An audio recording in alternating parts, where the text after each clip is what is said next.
자, 오늘 3부 예배 오신 여러분들을 주님의 이름으로 환영합니다.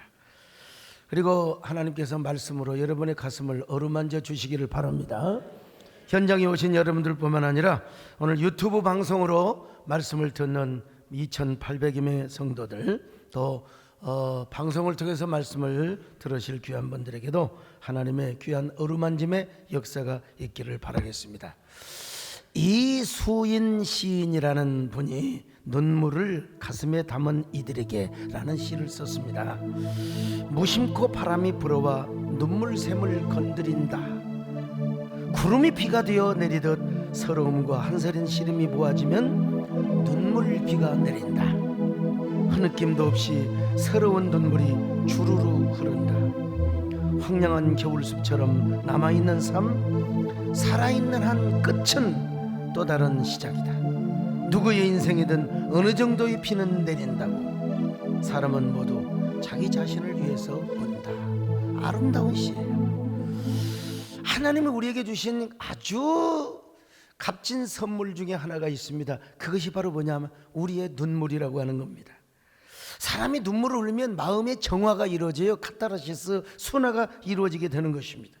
그래서 하나님께서 우리로 하여금 눈물을 흘리게 함으로써 우리의 마음을 정화시킬 때가 있습니다. 이수인 시인은 이걸 알았어요. 그래서 구름이 비가 되어 내리듯 서러움과 한서린 시름이 모아지면 눈물비가 마음에 주르륵 주르륵 흘러내린다는 것입니다. 누구의 인생이든 어느 정도의 비는 내리게 되어 있고 사람은 모두 자기 자신을 위해서 운다고, 여러분 정화를 위해서 우는 것이죠. 그렇습니다. 여러분 눈물이 말라버리면 우리의 마음이 너무 황폐화되어 버리고 말아요. 황량한 겨울숲이 되어버리고 맙니다. 그래서 오늘 본문에서 우리 예수님께서 야 니들은 왜 울지 않아? 울어야지. 지금 이 여인들은 울고 있는 거요. 주님을 향하여 울고 있습니다. 주님의 십자가의 길을 올라가는데 지치고 쓰러지고 매를 맞고 더 이상 걸어갈 힘이 없어요. 그래서 여러분 너무나 처연해가지고 예수님 앞에 우는 거요. 예수님 어찌하면 좋겠습니까? 그냥 가슴을 치며 울고 있었어요. 그런데 이때 우리 예수님께서 뭐라고 말씀하십니까? 울고 있는 얘들에게 왜 울지 않느냐? 왜 울지 않느냐?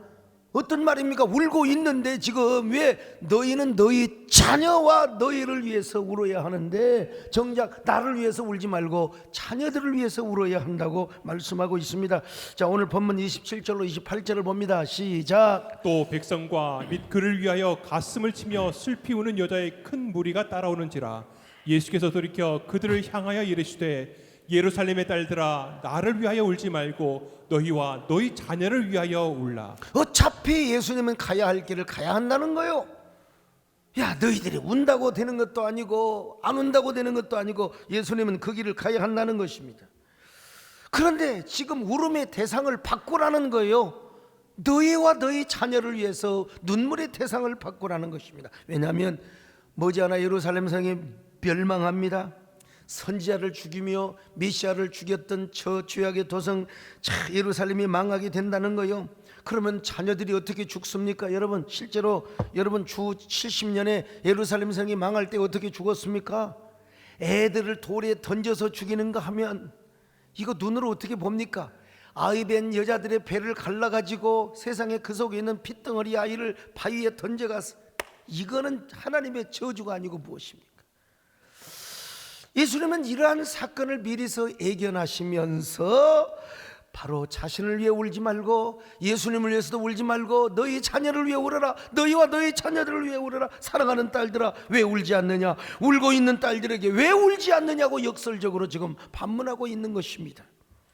누구를 위해서 울지 않느냐? 너희 자녀를 위해서 울지 않는다는 거요. 너희와 너희 자녀를 위해서. 참 우리 예수님께서 기가 막힌 한 말씀을 하신 것입니다. 오로지 자녀를 위해 울어라. 울어도 마음으로만 울지 말고 통곡하며 울라고 말씀하고 있습니다. 여러분 모든 사람은 다 마음에 눈물비가 있는 건 사실이요.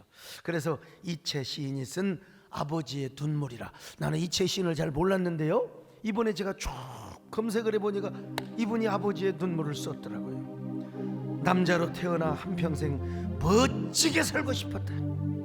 옳은 것은 옳다 말하고 그런 것은 그러다 말하며 떳떳하게 정의롭게 사나이답게 보란듯이 살고 싶었다. 남자보다 강한 것이 아버지라고 했던가. 나하만을 의지하며 살아왔던 아내와 눈에 넣어도 아프지 않는 자식을 위해 나쁜 것은 나쁘다고 말하지 못하고 아닌 것은 아니라고 말하지 못하는 것이 세상살이더라.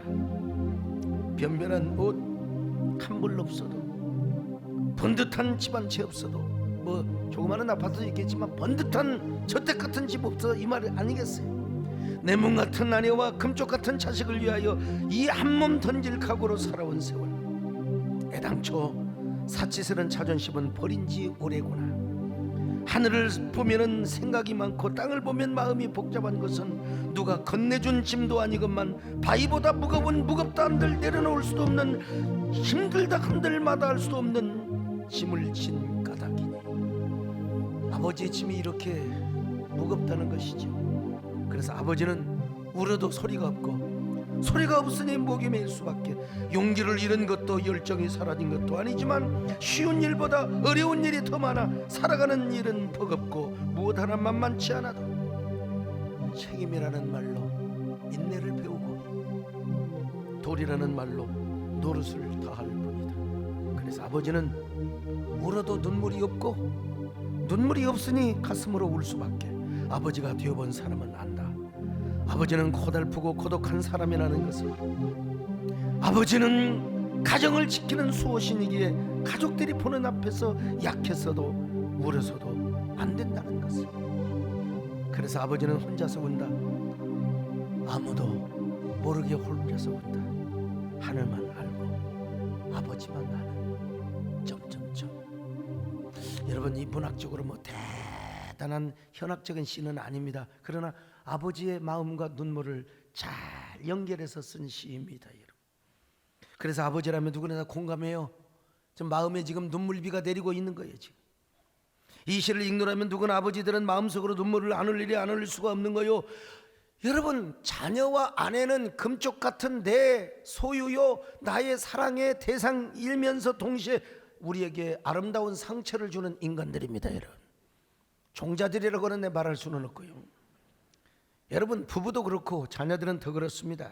아무리 자녀를 사랑해줘도 이놈들이 몰라. 철들어야 알지. 우리 죽고 나서 알지. 아무리 잘해줘도 아이들은 부모에게 고마움을 느끼지 못합니다. 당연히 엄마는 그런 줄 알았어. 엄마는 그렇게 하는 줄 알았다, 이 말이에요. 아빠는 당연히 그래야 하는 줄 알았어요. 제 손주 현승이가 지금 미국에 있어요. 지네 아빠가 연수 중이기 때문에 한국에 있을 때 일주일에 한 번씩 교회 오잖아요. 나는 얼마나 보고 싶었어요. 현성아, 할아버지한테 올래? 그럼 뭐라고 하는지 아니야 안 갈래. 이 자식 같으니라고. 내가 얼마나 잘해줬는데, 내가 얼마나 많은 장난감을 사주고 그렇게 사랑으로 대해줬는데 어떻게 아니야. 이게 저에게 뭘로 다가온 줄 아세요? 상처. 그 말이야. 근데 그 상처는 어떤 상처냐면 아픈 상처가 아니라 아름다운 상처입니다. 그 아름다운 상처가 더 혈육의 정을 강하게 하고 더 뭐라고 할까요? 그 아이를 위해서 눈물을 흘리며 기도하게 만든다, 이 말입니다. 우리 이화숙 전사님은 현승의 친할머니입니다. 제 딸 현이가 현승에게 할머니와 영상통화를 해주면 얼굴 보고 뭐라고 한 줄 알았어요? 나는 이화숙 할머니하고 통화 안 할래. 배정숙 할머니하고 통화할래. 배정숙 할머니는 저희 집사람 말하거든요. 이화숙 전도사님이라고 하는 분은 얼마나 마음에 섭섭한 상처가 있겠습니까? 그런데 이 상처도 아픈 상처가 아니요, 지내놓고 보면 아름다운 상처가 되는 것입니다. 그리고 이 아름다운 상처는 아이를 위하여 더 기도하고 헌신하게 만드는 것입니다. 그래서 아버지의 눈물도 이런 아름다운 상처 때문에 흘리게 되는 거예요. 그러나 이채 시인의 아버지의 눈물이라고 하는 시는 여러분, 자신을 유무하고 자유하는 시입니다. 사실은 이 세상의 모든 아버지와 어머니는 나름대로 그런 눈물을 흘리고 있어요. 그리고 이런 눈물을 흘림으로써 스스로 자신의 마음을 정화하고 마음을 순화시키는 역할을 하는 건 분명해요. 그러나 우리 예수님은 이런 눈물을 흘리려는 것이 아닙니다, 여러분. 자신을 위로하고 자신을 유모하는 눈물만 흘리는 것이 아니라 이제는 통회하고 자복하고 그리고 하나님 앞에 헌신하는 정말로 뜨거운 눈물을 흘리라는 것입니다. 여러분, 통곡의 눈물을 흘리라는 것입니다. 예수님이 너무 불쌍하고 처연해서 예수님을 위하여 울고 있는 저 여인들을 향하여 뭐라고 말합니까? 야, 나를 위해 울지 말고 너희와 너희 자녀를 위해 울라고 하는 것입니다. 여러분, 사랑하는 딸들아, 왜 울지 않느냐? 오늘 본문에 울지 않느냐는 말은 없어요. 근데 여러분, 그게 보여요. 왜 울지 않느냐? 누구를 위하여? 너희 자녀들을 위하여 왜 울지 않느냐? 울으라는 말입니다. 통곡의 눈물을 흘리라는 말이요. 오늘 여러분 자녀들을 향하여 오늘 말씀을 들으면서 여러분의 가슴에 눈물비가 흐르시기를 축원합니다. 왜 울지 않느냐? 왜 울지 않느냐? 벌 두려워하느냐? 그냥 울면 되느니 큰 아픔 중에도 내 자녀 위하여 이제 아무 걱정하지 마. 그냥 울면 되느니. 그냥 울면 되는 거예요, 여러분. 자, 예수님이 왜 이렇게 울면, 왜 이렇게 자녀를 위해서 울라고 했는가? 먼저 이 눈물이 의미는 회개의 눈물을 의미한다고 볼 수 있어요. 이스라엘 백성들은 선지자를 그냥 다 죽였거든요. 돌에 죽이고 칼로 죽이고 말이요, 메시아를 십자가에 못 박아 죽였습니다, 여러분. 그래 빌라도는 여러분 예수님께서 아무 죄가 없다는 걸 알고 있었어요. 그래서 예수님을 살려놓으려고 하는데 요 이스라엘의 종자들이 뭐라고 합니까? 총독들이요, 걱정하지 마세요. 예수님의 그 피값, 예수가 죽은 그 피값을 우리와 우리 자손들이 담당하겠습니다. 그 모든 저주를 우리가 지켰습니다. 그 돈 몇 푼 받고 말이죠. 그래 여러분, 빌라도로 하여금 예수님을 십자가에 못 박게 만들었어요. 자, 25절로 26절입니다. 시작. 백성이 다 대답하여 이르되 그 피를 우리와 우리 자손에게 돌릴지어다 하거늘 이에 바라바는 그들에게 놓아주고 예수는 채찍질하고 십자가에 못 박히게 넘겨주니라. 여러분, 예수님은요 그들의 저주를 이미 예견하신 겁니다. 누가복음 19장 41절로 44절 예수님이 펑펑 우시면서 예루살렘을 향하 이렇게 말씀하셨어요. 자, 같이 읽습니다. 시작. 가까이 오사 성을 보시고 우시며 이르시되 너도 오늘 평화에 관한 일을 알았더라면 좋을 뻔하였거니와 지금 내 눈에 숨겨졌도다. 날이 이를지라 내 원수들이 토둔을 쌓고 너를 둘러 사면으로 가두고 또 너와 및 그 가운데 있는 내 자식들을 땅에 메어치며 돌 하나도 돌 위에 남기지 아니하리니 이는 네가 보살핌 받는 날을 알지 못함을 이남이니라 하시니라. 그러니까 예루살렘 여인들이여, 미래의 앞으로 여러분과 여러분의 자녀들 후손들이 이런 고난을 당하게 될 것이요, 예루살렘 성이 무너지고 그리고 말이요 그냥 성벽이 무너지고 이런 일이 있을, 이런 일을 대비해서 여러분은 회개의 눈물을 흘리세요. 하나님 앞에 범죄했던 조상의 죄까지 짊어지고 다 하나님 앞에 회개의 눈물을 흘리세요, 여러분. 이런 의미입니다. 오늘 우리도 마찬가지. 가만히 생각해봐요. 이채 시인은 아버지 눈물에서 자녀 때문에, 금쪽 같은 내 새끼 때문에 자존심도 다 잃었다고 했어요. 근데 이제 우리는 어떻게 해야 되느냐? 내 잘못과 하나님 앞에 나의 불충한 그러한 죄로 말미암아 우리 자녀들이 벌받지는 않을까, 우리 자녀들에게 잘못된 일들이 일어나지 않을까, 이런 노심초사의 마음이 있어야 돼요, 여러분. 예? 어디 가서 회식하시면서 막 그냥, 여러분 이건 술이 아닙니다. 이 오렌지 주스입니다. 딱 마시면서 누가 보여야 돼. 벌써 여러분 명록의 그리스도인은 딱 여러분 이 술 속에서 예수님의 얼굴이 떠올라야 돼. 예수님이 보여야 돼요. 그런데 어떻게 꼴짝꼴짝 또 마신대? 딱 마시고 그리고 나서 또 우리 자녀들의 얼굴이 보여야 돼. 내가 이렇게 허랑방탕 죄인으로 살아가서 하나님 우리 자녀들이 무슨 복을 받겠습니까? 그래서 회개의 눈물을 흘려야 된다는 거예요. 나의 잘못, 나의 불충한 것들을 하나님 앞에 다 내어놓고 회개. 오늘 우리 아빠들, 우리 엄마들, 하나님 나의 잘못 때문에, 나의 부족함 때문에, 나의 불충함 때문에 우리 자녀들이 앞길에 방해가 되는 일은 없을까요? 이거 여러분 그 우습게 생각하지 마시고 진짜 그렇게 들어야 됩니다, 여러분. 아버지여, 이 불충한 자를 용서하여 주시옵소서. 아버지여,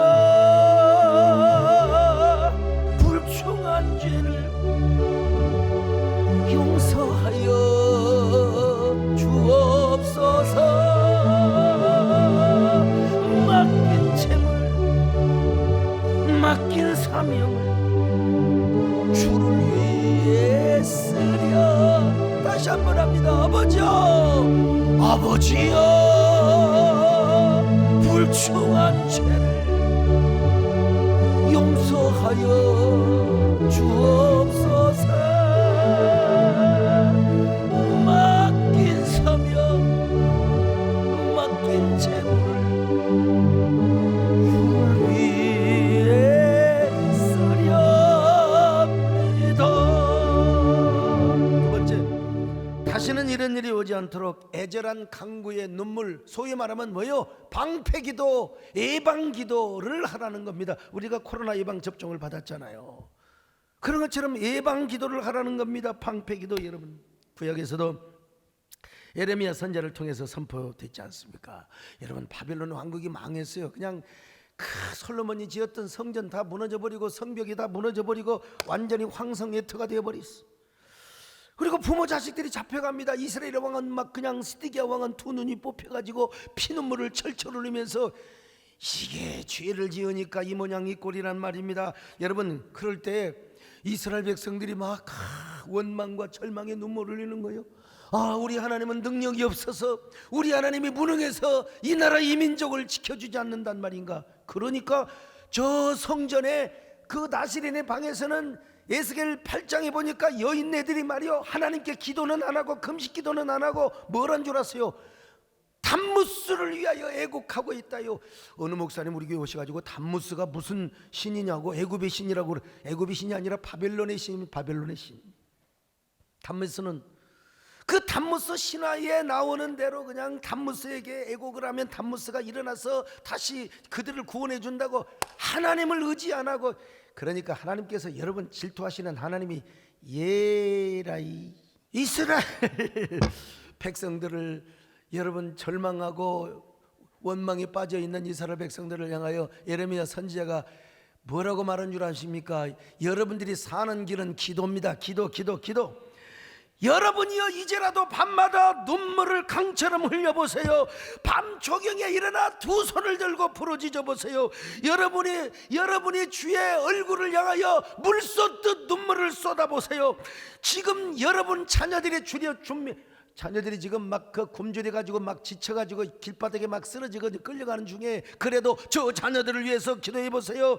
여러분, 어두운 날일수록 절망을 날일수록 눈물을 흘려 기도해 보세요. 자, 예레미야 애가 2장 18절로 19절입니다. 시작. 딸 시온의 성벽아, 너는 밤낮으로 눈물을 강처럼 흘릴지어다. 스스로 쉬지 말고 내 눈동자를 쉬게 하지 말지어다. 초저녁에 일어나 부르짖을지어다. 내 마음을 주의 얼굴 앞에 물 쏟듯 할지어다. 각궤러기에서 주려 기진한 내 어린 자녀들의 생명을 위하여 주를 향하여 손을 들지어다 하였도다. 아마 이 말씀을 듣고 이스라엘 백성들 부모들이 아마 도전을 받았을 거예요. 맞아, 우리 하나님은 살아계신 하나님이야. 우리가 죄를 지어서 그런 거지. 기도하리라. 눈물을 강처럼 흘리리라. 할렐루야. 눈물을 강처럼 흘리리라. 눈물을 그냥 비오듯 쏟아내리라. 사랑하는 여러분, 우리가 하나님 앞에 흘리는 눈물은 결코 헛되지 않는다는 사실이요. 눈물은 별거 없습니다. 그거 검사해 보면 물이요, 물. 그리고 약간의 염화나트륨과 이물질 몇 개 섞여 있는 물이요. 근데 이 물을 하나님 앞에 흘리면 하나님이 감동을 받아요. 연인이 연인 앞에서 울면은 여러분 연인이 감동을 받는 것입니다. 여자분들 막 싸남 피우지 말라고 있잖아요. 남편 앞에서 그냥 우세요. 똥 가지고 싶은데. 그 남자는 온갖 자존심 다 구겨가지고 여러분 가서 뭐 당신이라도 똥 못 가질 거 있냐 그냥. 더구나 여러분 부모가 자녀를 위해서 젖은 눈동자로 눈물의 기도를 하면 하나님은 그 기도를 안 들어줄 수가 없어요. 안 들어줄 수가 없어요. 어떤 일이 생겨도 여러분 우리 자동차 탈 때 안전벨트 차면은 여러분 안전하잖아요. 하나님이 여러분 자녀의 안전벨트가 되어주시고 여러분의 눈물 때문에 에어백이 되어주신다는 것입니다. 어떤 일이 있어도 내가 의로운 손으로 너의 자녀를 붙잡아 주리라. 그래 예수님 울라고 했어요. 울지 않는 여인들에게 야 자녀들을 위해 울라고 했던 것입니다. 여러분 세 번째 마지막으로 이 눈물에는 우리가 우리 자녀들을 위해서 헌신과 희생의 씨앗을 뿌리라는 의미도 포함되어 있는 것입니다.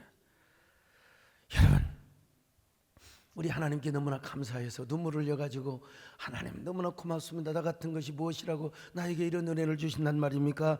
하나님을 사랑해서 헌신해 보셨나요? 그거 참 귀한 일입니다, 여러분. 정말 귀한 일이에요. 정말 복된 일입니다, 여러분. 다윗처럼 창의적 영감을 받고 저 마리아처럼 창의적 감동을 받아가지고 옥합을 깨뜨린다는 게 얼마나 감사한지 알 수가 없습니다, 여러분. 근데 대부분 그렇지 않습니다. 교회에서 시험 든 성도, 자, 두 가지입니다. 첫째는 인간관계, 둘째는 물질 문제. 물질 문제와 인간관계, 그것도 특별히 목사와의 관계. 어떤 사람은 세상에 악수를 했는데 웃어주지 않았다고 시험 든 사람도 있어요. 내가 입이 찢어져야 돼. 이러고. 근데 내가 하다 보면 인상 쓸 수도 있죠. 집사람 옆에서 쿡 찔러갖고 기분 나쁘게 할 때가 있다고. 이해를 해 주셔야지, 이해를. 인간관계, 그리고 헌금 문제. 여러분, 옆 사람 보시고 인사 좀 하세요. 어쩌면 그렇게 집사님은 시험이 하나도 안 들게 생기셨습니까? 예. 여러분, 만날 때마다 시험 든 사람한테 항상 뭐라고 그랬어요? 복 들었다, 복 들었다, 복 들었다, 복 들었다. 근데 이제 문제는 뭐냐?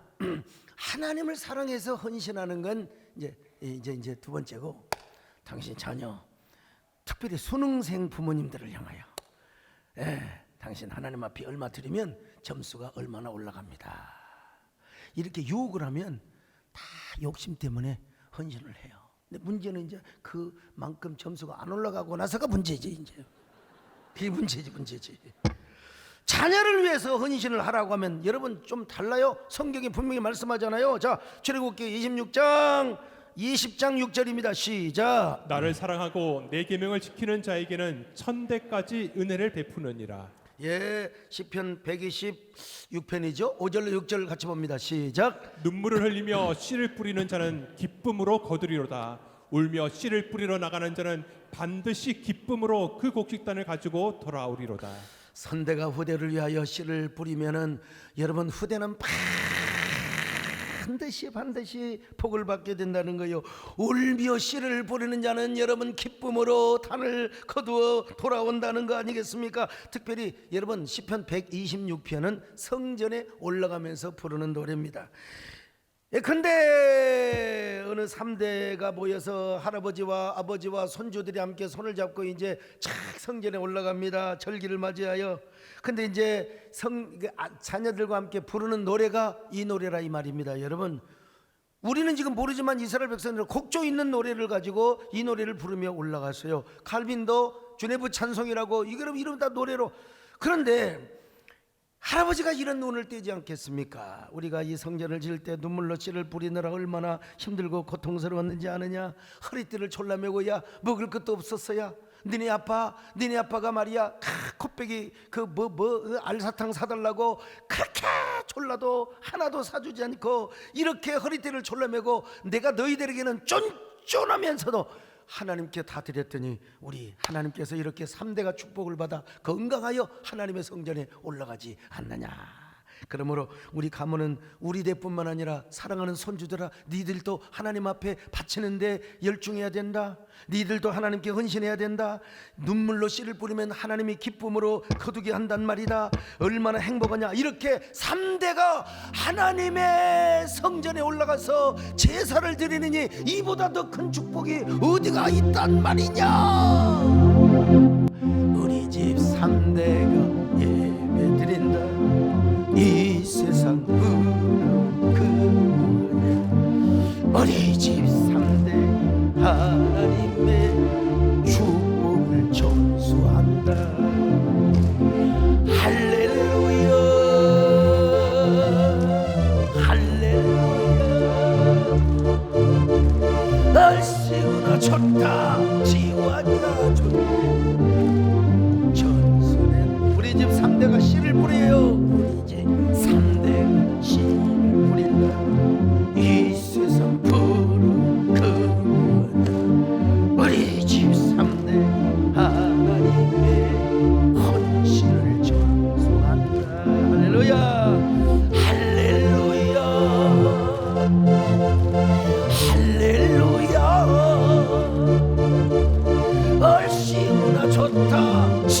찾아준 흠씨 얼마나 좋아. 근데 아휴, 우리의 뇌와는 좀 달리 지나치게 계산적이고 정말 뭐라고 할까요? 그냥 합리적인 사람이 있어요. 그냥 모든 걸 이성적으로 생각하는 사람이 있어요. 이 사람 자녀를 심기는 심습니다. 근데 어디다 심느냐? 땅에 심어요. 하늘에다가는 못 심어요. 손이 떨려서 못해요. 절대로 막 파킨슨병이 와가지고 헌신만 하려면 아이고 내가 왜 손이 떨리는지 나도 진동현사가 임하는 거예요. 그냥 이런 사람들은 뭐 해야 되느냐? 울어야 됩니다. 울어야 돼. 하나님 도대체 나는 왜 이렇게 막 떨리는 은사가 임합니까? 좀 담대하게 해주세요. 울어야 돼. 울어야 돼. 나의 이성과 계산, 합리성, 요 인색함, 쫀쫀함을 깨뜨리기 위해서라도 울어야 됩니다. 울지 않으면 헌신할 수 없어요. 울어야 됩니다. 울어야 돼요. 하나님 정말 울어야 됩니다. 울지 않으면 하나님께 심을 수가 없어요. 심을 수가 없어요. 그럼 또 인색한 사람만 울어야 되느냐? 아닙니다. 여러분, 성령의 감동으로 자원해서 헌신한 사람은 하나님 앞에 감사해서 울어야 됩니다. 하나님 내가 무엇이간데 이런 감동을 주신단 말입니까? 내가 누구간데 이런 은혜를 주셔서 하나님께 헌신할 수 있도록 하나님 이 무익한 종에게 은혜를 주셔서 감사합니다. 하나님 앞에 수억 수십억 수백억을 드려도 하나님 저는 할 일을 했을 뿐입니다. 내가 무엇인데 나는 그저 무익한 종에 불과합니다. 내가 무엇이길래 이렇게 심을 수 있었단 말입니까? 다윗이가 여러분 하나님 앞에 그냥 성전을 건축하겠다고 그럴 때 하나님께서 야 네가 내 집을 지어줘. 내가 네 집부터 지어주마. 네 왕위와 너의 집과 너의 모든 이 축복이 그냥 대대로 임할 것이라고. 그래서 다윗이가 하나님께 고백합니다. 주님 내가 무엇이간데 내 집이 무엇이간데 하나님 나를 이렇게 복을 주신다고 말씀한단 말입니까? 앞으로도 심으며 살겠습니다. 앞으로도 울며 살겠습니다. 앞으로도 하나님 정말 내 마음속에 눈물비가 주르륵 주르륵 흘러내리게 하여 주시옵소서. 이 다윗의 고백입니다. 여러분요, 내가 주님 앞에 무엇입니까? 마른 막대기가 아닙니까? 내가 당신 앞에 쓸모없었던 하다 남은 죄가 아닙니까? 나를 도우소서 일으키소서 나와 동행하소 주시고 내 영혼 기쁨을 얻게 하시 주님을 기쁘게 주님을 기쁘게 하옵소서. 지난주인가 우리 정권사님이 과거에 사시던 명산이라는 마을을 다녀오셨어요. 본인이 집회하시던 목포 이런 곳을 둘러보고 오셨어요. 오시면서 저한테 하시는 말씀이 이 손목사님 세상에 아무리 생각해봐도 나만큼 복받은 사람이 없는 것 같아. 하나님이 어떻게 나를 사랑하셔서 이런 은혜 이런 복을 주셨단 말인가. 내가 그랬어요. 주제 파악을 하십시오. 그렇게 복을 받았으면 입맛을 회복해야지. 밥도 안 드시고 밥맛 없다고 말이야. 저같이 그냥 없어서 못 먹어요. 나 그냥. 근데 그 말씀 하실 만도 해요. 오직 예수밖에 몰랐어요. 자녀들을 위하여 부지런히 심었습니다. 닭을 잡아도 온전히 국물 하나도 보이지 않고 다 추회종께 갖다 다 바쳤어요. 옛날에 씨암탉이 얼마나 귀했는데. 농사지어서 첫 열매 생선 장사할 때도 좋은 고기는 하나도 안 팔고 다 그것은 추회종께 다 갖다 받아 드리고. 여러분 건축할 때 전답 팔아서 우리 집사람은 그런 게 영 못마땅해 보인 거요. 영 못마땅해 보인 거요. 그때 다들 우리 동네 사람들이 정 집사 미쳤다네. 미쳤어. 미친년이라고 그래서 미친년. 내가 한 거 아닙니다 여러분. 세월이 흘렀어요. 고향 동네 사람들이 다 우리 정권사님만큼 복받은 사람이 어디 있느냐고. 그때는 우리가 미친 줄 알았는데 세상에 그 큰 동서 박월순 권사님이 계세요. 그분도 미쳤다고 그랬어요. 저것들 새끼는 별로 그러고 맨날 예수밖에 모른다고 말이죠. 그런데 자네만큼 복받은 사람이 어디 있는가. 자네 젊을 때 그렇게 하나님밖에 모르고 교회밖에 모르더니 하나님이 살아계셔서 이렇게 복을 주셨네. 세상에 우리 정권사님 자녀들 다 효자입니다. 저희 집사람이 요즘 완전히 달라졌습니다. 어머니 드세요. 완전 달라졌어요. 저 자신도 신학교 다닐 때 많이 울었습니다. 많이. 무등산에 쏟은 눈물만 해도 사이다병으로 콜라병으로 몇 병 이상 될 거예요. 눈물을 막 도랑처럼 흘렸습니다. 여러분, 교회를 개척한 이후에 비느자를 붙잡고 하나님, 나는 진짜 개척 멤버 한 명도 없어. 그러니까 여러분, 그 한 명 보내달라고 이 비느자에다 사람 앉혀달라고 여러분 눈물로 얼마나 서러워서 눈물이 흘렀겠어요. 근데 어느 날, 이야, 제 아들이 고등학교를 다닐 때 갑자기 학교를 안 다니겠다는 겁니다. 갑자기 학교 때려치우겠다는 거예요. 무슨 날벼락 같은 소리입니까? 저희 집사람은 반우울증 환자. 야 이놈아, 나는 형편이 어려워서 어렵게 공부했는데 너는 아빠가 엄마가 다 지원할 수 있는데 공부를 안 한다고 하면 어떻게 되느냐. 우리 집사람은 엉엉. 그런데 내가 여러분, 이때 아빠는요 마음의 눈물비를 흘려도 여러분 눈물을 보이면 안 되느니, 가정의 수신이 돼가지고 눈물을 보이면 안 되느니, 우리 아들한테 야 참 너는 그렇게 용기가 좋냐. 아빠도 학교 안 다니고 싶었어. 근데 전혀 엄마 아버지한테 말할 용기가 없었는데 너는 이런 말할 수 있는 용기 있는 거 보니까 그래, 검정고시 해라. 이것도 국가고시다. 검정고시 통과하면 나중에 고등고시 다 통과할 수 있어. 검정고시 해라. 예. 그리고 학교에다가 자퇴서 갖다가 제가 줬어요. 그랬더니 거기 교장선생님 교감선생님이 저한테 짜고요, 예, 이거 그냥 받아놓고 찢어버릴 테니까 2주 동안 실컷 놀라고 하세요. 아마 학교 올 겁니다. 그러더라고. 자, 그 선생님, 그 교감 선생님이 교장 돼가지고 우리 교회 집사님이 되셨어요. 여러분. 아들, 야 제주도 여행이나 가자. 까지 다 스케줄 다 치우고, 예, 이거 이제 제주도 여행 가서 비즈니스 딱 타고 그냥 대한항공 타고 쫙 갔어. 근데 비행기가 제주도 상공에서 7바퀴 8바퀴 돌다가 기장이 방송을 하시는 거예요. 이게 안개가 너무 자욱해서 착륙을 못해서 다시 김포공항으로 돌아갑니다. 다시 김포로 왔어요. 우리 아들이 뭐라고 말했어요? 하나님의 절대 주권을 얘기하더라고요. 하나님의 허락을 안 하셔서 제주를 못 간다고. 그래, 하나님은 허락을 안 했어. 그러니까 만약에 그 제주에 착륙했다가 너랑 나랑 죽어버리면 어떻게 되겠냐. 너가 엄마가 시체 두고 장례식 치우면 어떻게 되겠냐. 그래서 하나님이 김포로 보냈다. 그냥 한 1, 2주 동안 실컷 놀아라. 그래서 당장 그날로 미금역에 있는 PC방을 갔습니다. 여러분, 근데 우리 교회 부목사님이 신방은 안 하고 거기서 PC방에서 놀고 있는 걸 발견한 거예요. 야, 이것도 하나님 뜻입니다. 여러분, 그래서 제가 여러분 얼마나 혼냈겠습니까? 다음날 사우나를 가서 미금 사우나. 근데 부목사님이 또 거기에 또 있어요. 또 한 부목사가 또 있는 거예요. 그래갖고 이분들 내가 얼마나 혼났겠어요. 화를 거기다 다 풀었어. 이런 종자들 같으니라고 말이죠. 여러분, 우리 하나님의 하시는 일은 결코 우연이 없습니다. 여러분, 하나님의 절대 주권을 믿으시면 아멘 하시기 바랍니다. 나라고 그런 아들을 보고 여러분 기분 좋겠습니까? 마음의 눈물비, 그냥 마음의 소낙비가 줄줄 흘러내리는 거지.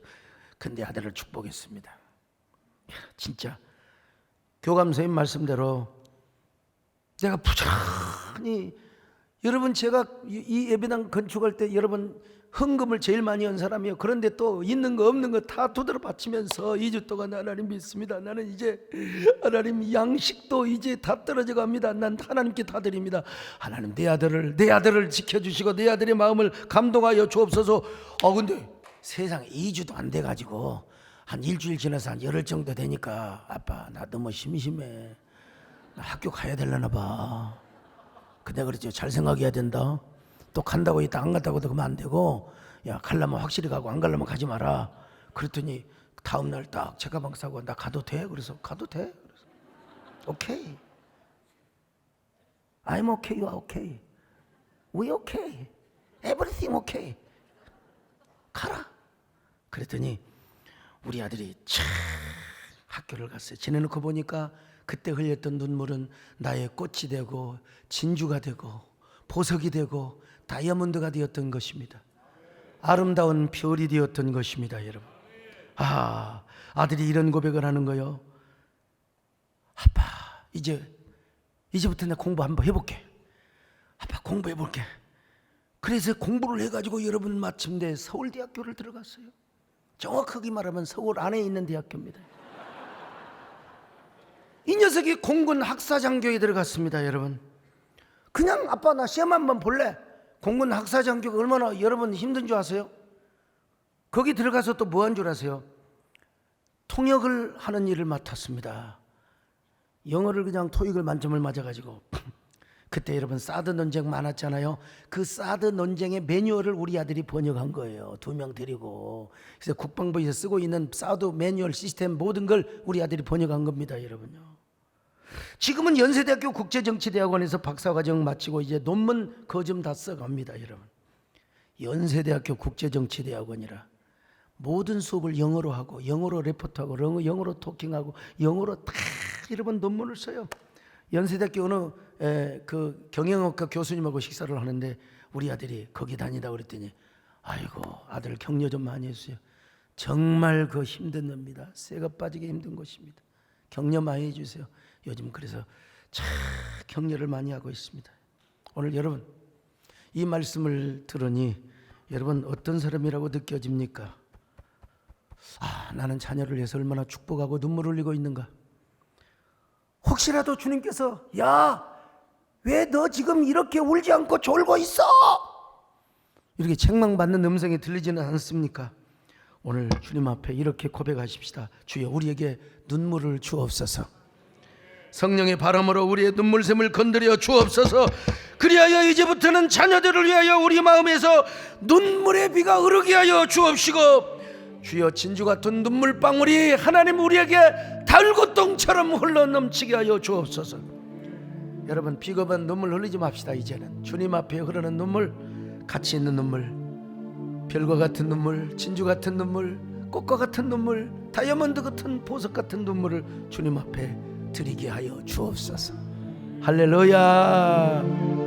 새벽 종소리에 깨어 기도하시던 어머니, 나의 어머니, 우리가 그런 어머니 아버지가 되자는 거예요. 죄악의 길로만 달려가는 사랑하는 아들 살펴주소서.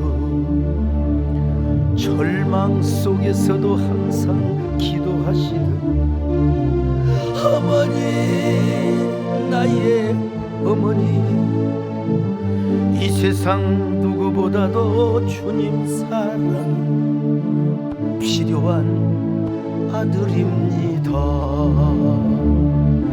내 평생 소원이 그뿐, 내 평생 소원이 그뿐. 우리 아들을 주의 일꾼 되게 하소서. 아버지여, 나의 아버지여, 나의 기도 들어주소서. 애통하는 어머니의 기도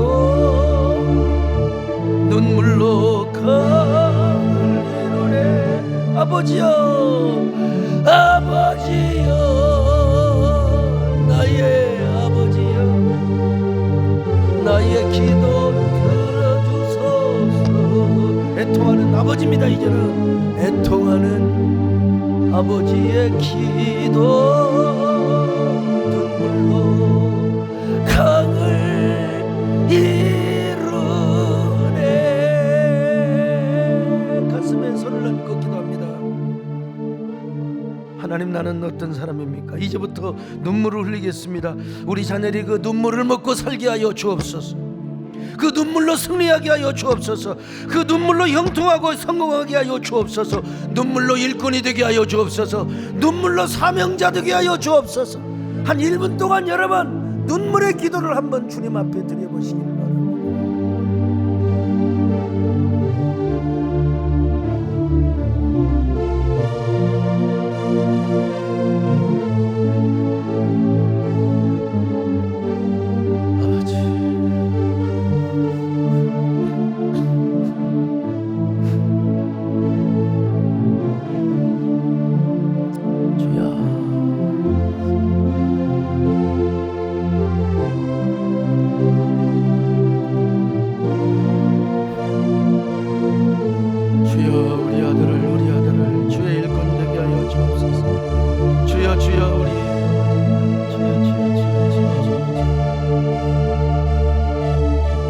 우리 아들을